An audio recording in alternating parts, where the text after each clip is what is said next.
자, 두 번째로는 인구 문제와 해결 방안에 관해서 살펴보겠습니다. 자, 인구가 가능에 따른 해결 방안이 무엇일까? 자, 오늘날 산업화의 확산으로 개발도상국의 인구가 정말 빠르게 증가하고 있죠. 그래서 이러한 인구 증가는 노동력이나 국내 총생산의 증가, 소비시장 확대 등 경제 규모의 성장을 가져올 수 있는데, 반대로 부양력의 한계를 넘어선 인구 과잉은 그에 따른 문제를 초래한다. 다음 지도를 통해 알아보자고 되어 있는데, 쌤이 여기서 그때 그 얘기 했었죠.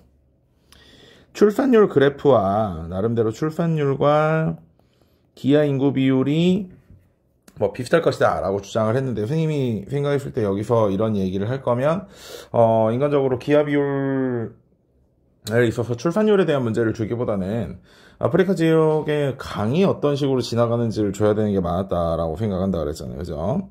이렇게 흐르는 뭐 그런 강들. 자, 그래서 뭐 어쨌든 결론적으로는 뭐냐면 너무나 많은 아이들이 생성되고 너무나 많은 인구가 좁은 땅에 모여 있으면 그 땅의 인구 부양력을 초과하게 되면서 기아나 이런 것의 비율이 늘어날 수 있다라고 이야기를 할 수 있는 거잖아. 그치? 자, 그래서 중남부 아프리카와 같이 식량 생산량보다 인구가 빠르게 증가하는 데는 식량과 자원 부족으로 인해서 기아, 빈곤, 실업 등의 문제가 나타나고, 이런 문제를 해결하기 위해서는 인구의 빠른 산화 제한 정책이 필요한데, 실제 산화 제한 정책이 크게 의미가 없다고 선생님은 얘기를 했었어. 왜냐면 실제로 산화 제한 정책이 아프리카 지역에서 어떤 식으로 전파될 건데, 예를 들어서 아프리카에서도 도시에 있는 사람들은 당연히 높은 교육 수준을 가지고 있고 높은 소득 수준을 가지고 있으면서 알아서 피임 다 하고 애들 다 조절해서 놨습니다.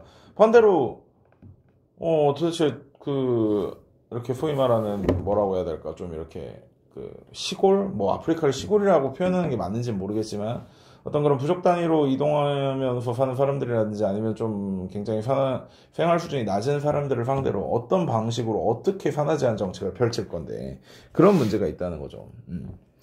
자, 그래서 그런 나라들에서는 경제발전과 기술개발을 통해서 식량 증산을 통해서 인구 부양력 자체를 키우고 빈곤이나 일자리 창출을 위해서 노력해야 된다는 거. 자, 그러면 저출산 고령화에 따른 문제와 해결 방안이 무엇일까라고 되어 있다는 거야. 자, 산업화를 통해서 경제발전을 이룬 국가들이 뭐냐면 출산을 안 하고 그 과정에서 인구가 고령화되는 문제가 심각해지고 있어. 자, 사례를 한번 볼까? 우리나라의 잠재 성장률을 보니까 잠재 성장률이 뭐냐면 물가를 자극하지 않으면서 생산 요소를 최대한 활용하여 달성할 수 있는 최대 성장률을 의미한다고 되어 있지. 3% 정도래. 근데 인구 변화 추세로 보니까 1.4%로 떨어질 거고, 지금 현재는 3.0%인데 또 비슷한 연구 결과를 발표했어. 그러니까 결국은 저출산 고령화 때문에 우리나라의 인구가 줄어들기 시작하면서 잠재 성장률도 떨어질 것이다 라는 이야기를 하고 있는 거죠. 자, 그러면 이러한 식으로 어떤 문제가 발생하는지 먼저 살펴보면, 경제성장이 둔화되고 장기적으로 경기 침체 문제가 발생할 수 있어.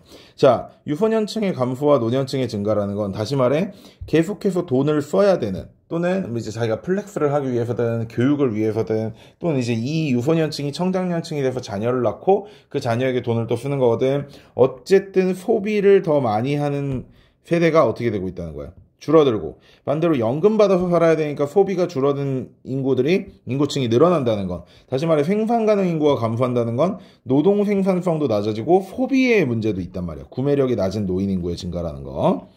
자, 그 다음에 세대 간 갈등 문제가 당연히 발생할 수 있겠지. 왜냐면 지금만 해도 젊은 세대가 몇 명의 노인 세대를 부양해야 되는 게 꽤 높은 편이거든. 자, 봐봐. 한국 같은 경우는 고령자 1명당, 즉 노인 1명을 5명이 먹여 살리는 구조지만 우리는 이제 2명. 야, 이것도 내가 봤을 땐 되게 이렇게 관대하게 잡아준 거거든. 왜냐면 이게 시작 자체가 지금 2014년이잖아. 2014년에는 우리나라가 출산율이 1 밑으로 떨어질 거라고 예상이나 했겠냔 말이지. 자, 그런 사례들을 보면 실제로 이 세대 간의 갈등은 점점 더 심각해질 수밖에 없습니다. 그래서 노년층 인구 비중이 증가하는데 청장년층 인구 비중 감소해서 부양 부담이 증가하게 되고, 국민연금이나 건강보험 등의 사회적 비용, 게다가 요새 뭐 노인들에게 뭐 월 40만 원씩 연금 준다고 뭐 말도 안 되는 포퓰리즘 정책까지 튀어나와가지고 지랄 떠는 거 보면은 실제로 청장년층이 가지고 있는 부담이나 그런 것들이 굉장히 강하겠죠. 자, 그래서 우리나라 인구 구조를 변화를 살펴보면은 실제로 우리 저번 단원에서 봤던 인도의 인구 피라미드와 독일의 인구 피라미드를 한번 고민해 보자고요. 자, 지금 보면 누가 봐도 전형적인 인도의 피라미드식 인구 피라미드라면 이게 지금 독일의 인구 피라미드와 비슷한 상태잖아. 그치? 근데 이게 나중에 되면 더 이렇게 될 거란 말이야. 무지무지 심각해지는 상황이 되겠죠. 인구 전체가 자연감소의 지금 사이클에 들어가기도 시작했고요. 그죠? 자, 그럼 이러한 저출산 고령화 문제를 어떻게 해결해야 될까? 국가 차원에서 잠재 성장률 유지를 위한 정책을 마련해야 되는데, 사실 이런 행복주택 공급, 이거 선생님하고 문제 얘기했었지. 그지? 야, 투룸형 36이면은 기껏 해봐야 12평도 안 된다는 건데, 세상에 3인 가구로 12평을 주는 게 뭐야. 그렇잖아? 게다가 이런 거는 솔직히 말하면 집이라는 건 어떤 게 집이라 그랬어? 외부로부터 어떠한 자극이나 또는 위험에서 완벽하게 보호되고 나만의 공간으로서 어떤 그 편안함을 얻을 수 있는 공간이라는 게 소위 말하는 집인데, 솔직히 말하면 선생님이 그 행복주택, 신혼부주택 그 분양받은 친구네 집에 갔을 때 어떤 층간소음 문제라든지 또는 이제 굉장히 좁아서 생활의 질 자체가 떨어지는 문제라든지 그런 것들을 고민해보면 실제로 뭐랄까, 이 행복주택이라는 게 과연 행복한 주택을 주는 게 맞는가? 그 집에 살면서 행복할 수 있는가? 그런 문제를 진짜 고민해볼 만한 그런 사례라는 걸 확인할 수 있는 거죠. 자, 그 다음에 임신, 출산, 의료비 본인 부담 해소, 이것도 결국은요, 일회 단발성 정책입니다. 선생님이 대응을 해야 되는 게 뭐라 그랬지? 결국은 이 아이를 기르면서 들어가는 돈은 정말 엄청나게 많이 들어갈 텐데, 그거에 따라서 이렇게 그냥 병원비 정도 그냥 해결해주고, 임신 중에 초음파 찍는 거라든지, 산후조리라, 이런 거 몇 번 해줄 정도 가지고, 육아 정책이라고 할 수 있는 건 아니야. 애를 기르는데 기본은 못해도 2억에서 3억 원 들어갈 텐데, 그 와중에 몇백만 원 지원해 줄 테니까 애를 낳아서 대한민국의 노예를 늘려주십시오. 말이 되니 이게?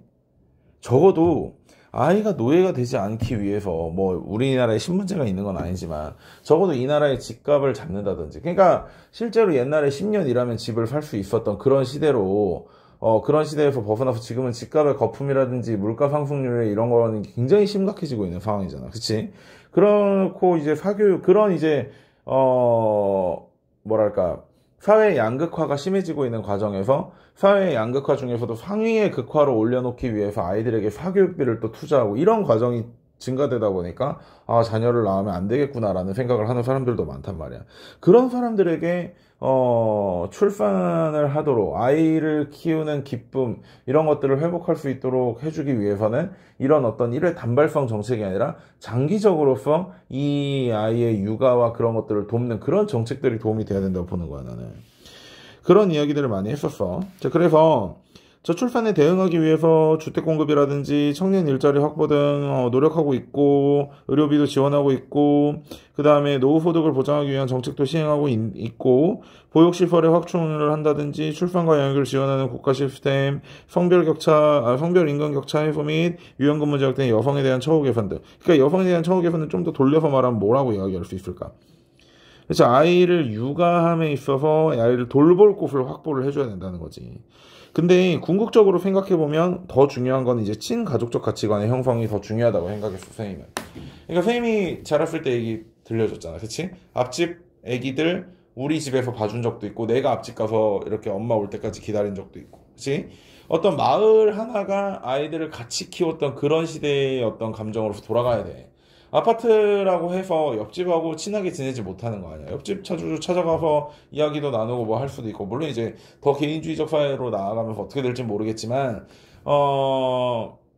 결국은 이 베이비시팅의 문제도 마찬가지고, 아이를 잘하는 문제도 마찬가지고, 단순히 육아휴직 2년, 3년 받았다고 모든 게 해결되는 게 아니라, 친정 엄마, 시댁 엄마들이 아니라, 아니면 친척들이 아니라, 우리 주변에서 마음 편하게 아이를 맡길 수 있는 곳. 그리고 내 아이가 안전하고 언제나 좋은 환경에서 자랄 수 있도록 그 환경을 같이 만들어줄 주변 사람들. 이런 것들. 그리고 그러한 속에서 나 혼자 살고 끝나는 게 아니라 내가 무언가 피와 살을 부어서 만든 아이들, 그리고 나를 닮은 아이들, 그리고 그런 아이들이 또 아이를 낳고 해서 3대, 4대가 같이 살면서 어떤 가족적인 가치관으로서 물론 꼰대란 소리를 들을 수도 있겠지만 그래도 할머니의 어떤 할아버지의 어떤 인생의 살아오면서의 지혜 이런 것들이 자연스럽게 아랫세대로 넘어가는 그러한 친가족적 가치관 형성이 무엇보다도 중요하다는 거고, 대한민국은 그런 친가족적 가치관을 굉장히 빠르게 잃어버린 국가에 속하거든.